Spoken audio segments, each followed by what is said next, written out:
हाँ वो नहीं वो लेडीज को लोगों ने बहुत मारा दिन में, और फिर उसके हस्बैंड आए, वे देखे गए गांव में आसपास, मतलब उसको, हाँ उसको जानकारी है बिल्कुल। हम जो सत्य बात बोल रहे हैं, वो लड़की मतलब उसको मार के लटकाया गया। ये वो छोटी वाली लड़की है। हम पोस्टमार्टम हाउस में आए हम, मतलब कि हम थोड़े बाहर थे, उस चक्कर में ना मिल पाए थे उनका। इनकी मुकदमा लिखवाओ भाई साहब। उत्तर प्रदेश में महिलाओं के खिलाफ आपराधिक घटनाएं लगातार बढ़ती जा रही है। बीते दिनों झांसी में एक महिला को जला के मारने का मामला सामने आया है। अभी तक पुलिस तहकीकात कर रही है वो हत्या थी या आत्महत्या।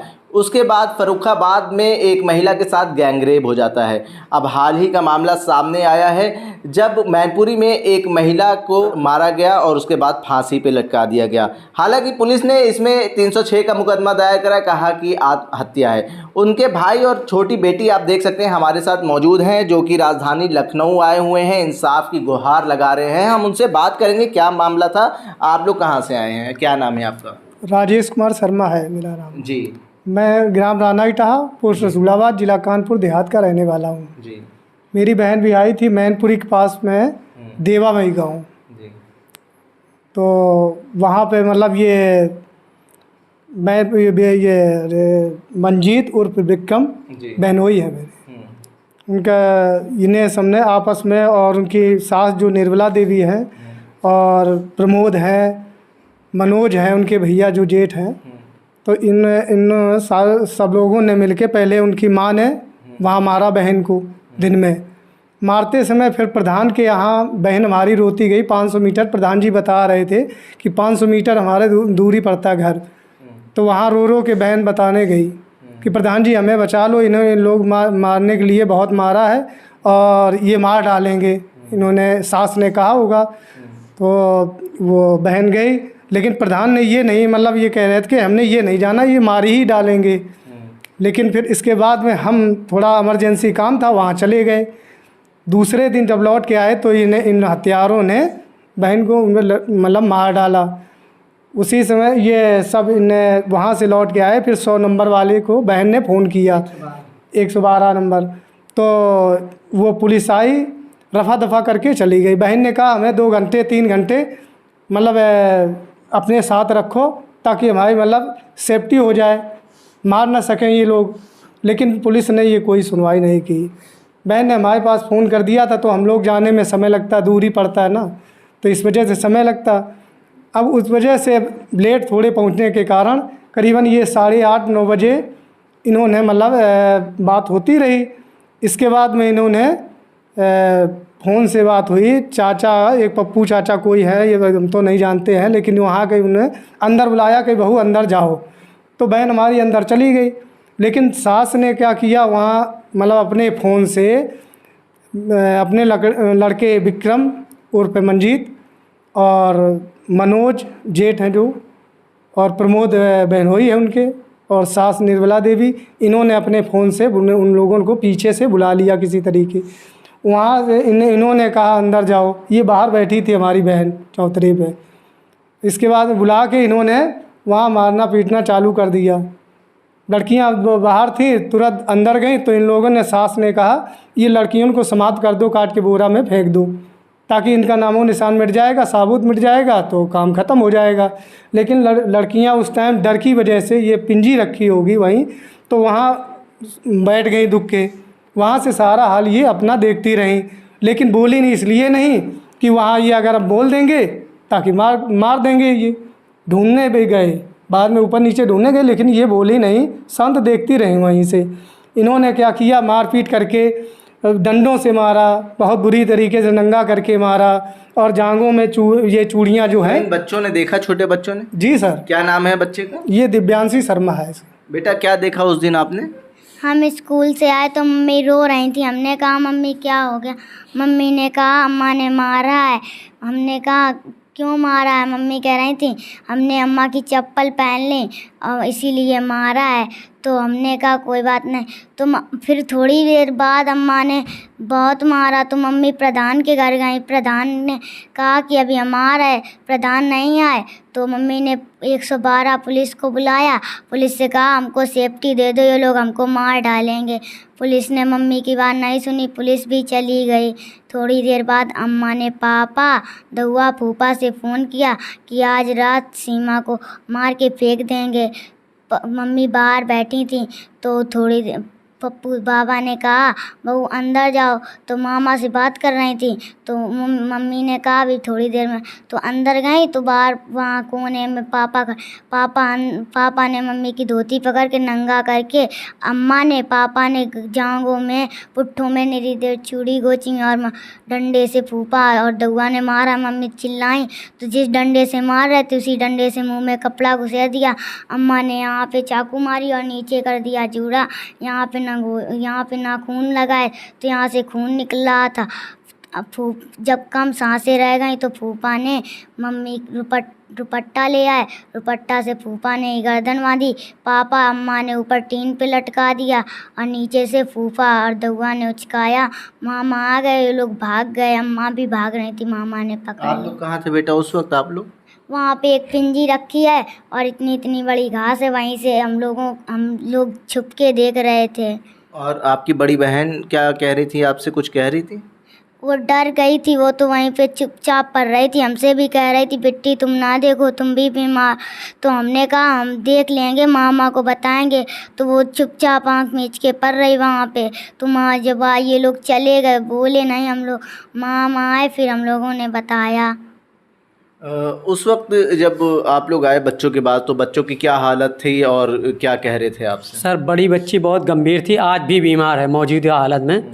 और छोटी वाली बच्ची मृतिका की क्या है? हम भाई हैं, हमारा नाम मूलचंद है, पिताजी का नाम अर्जुन लाल है और ग्राम रानाइटा, थाना रसूला, जिला कानपुर देहात का रहने वाला हूँ।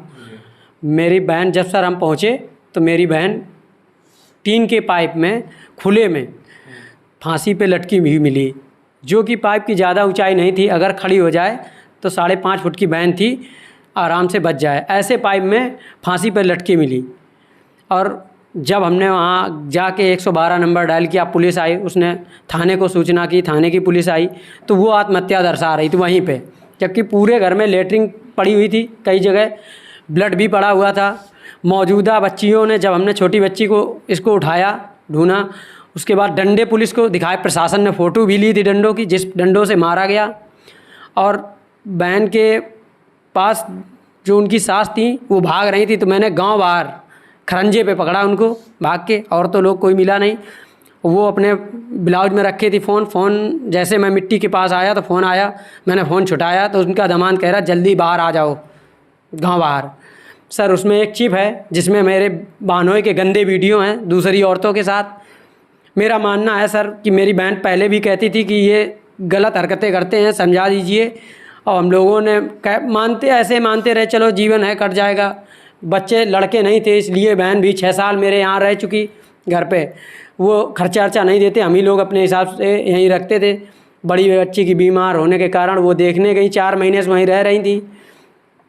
उस वीडियो में अवैध महिला के साथ नाजायज़ संबंध बनाते हुए घर ही में वीडियो है, शायद मेरा मानना मेरी बहन ने विरोध किया होगा और इन्होंने जान से मार दिया। बहन के कई जगह गुप्त अंगों पे बहुत बुरी तरीके से जख्मी थे, जिसका मैं वीडियो बनाने वाला था, तो वहाँ के कर्मचारियों ने, थाना प्रभारी और इंस्पेक्टर साहब ने मना कर दिया कि आपका पोस्टमार्टम रिपोर्ट में सारे हालात आएंगे, इनका वीडियो ना बनाए। बहन का वीडियो पूरा बनाया, कुर्सी पे लटकती हुई, आप पैर कुर्सी पे रखे और टीन के पाइप में लटकती हुई, 6 फुट की ऊंचाई पे टीन है सिर्फ, और बहन की हाइट है 5.5 फुट, वहाँ पे लटकती हुई मिट्टी मिली। सर मैंने पोस्टमार्टम पे विश्वास करके नहीं लिया वीडियो, और जब पोस्टमार्टम हाउस में पोस्टमार्टम हुआ तो यशो साहब ने मुझे दिखाया आत्महत्या है और कुछ नहीं होगा, जाइए आप, आत्महत्या का मुकदमा दर्ज कर लिया।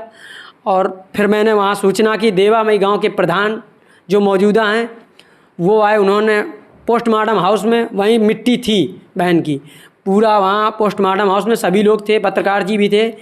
उन्होंने फ़ोन किया यशो साहब को और वो कहा कि आपको सर जानकारी नहीं है, इस महिला को दिन में बहुत ज़्यादा मारपीट हुई थी, इसको मारा गया, ये जख्मी हालत 500 मीटर दूरी हमारे घर पे आई और इसने कहा ये लोग हमें मार देंगे, लेकिन मैंने सोचा कोई कहने के बाद मार नहीं देता है। मैं ज़रूरी काम से चला गया और वापस आया तो ये महिला को मार दिया गया। मैंने पता किया, मुझे पूर्ण जानकारी है, इसकी हत्या करके फांसी पे लटकाया गया।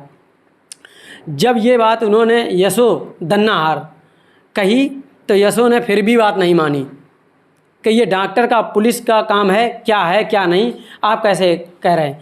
उन्होंने कहा कि सर मुझे पूर्ण जानकारी, मेरे गांव की बात है, मेरे सामने ये महिला जख्मी हालत में थी, इसकी हत्या की गई है, हत्या के बाद में ही फांसी पे लटकाया गया, लेकिन वहाँ कोई सुनवाई नहीं हुई। मैं दर दर भटक रहा हूँ।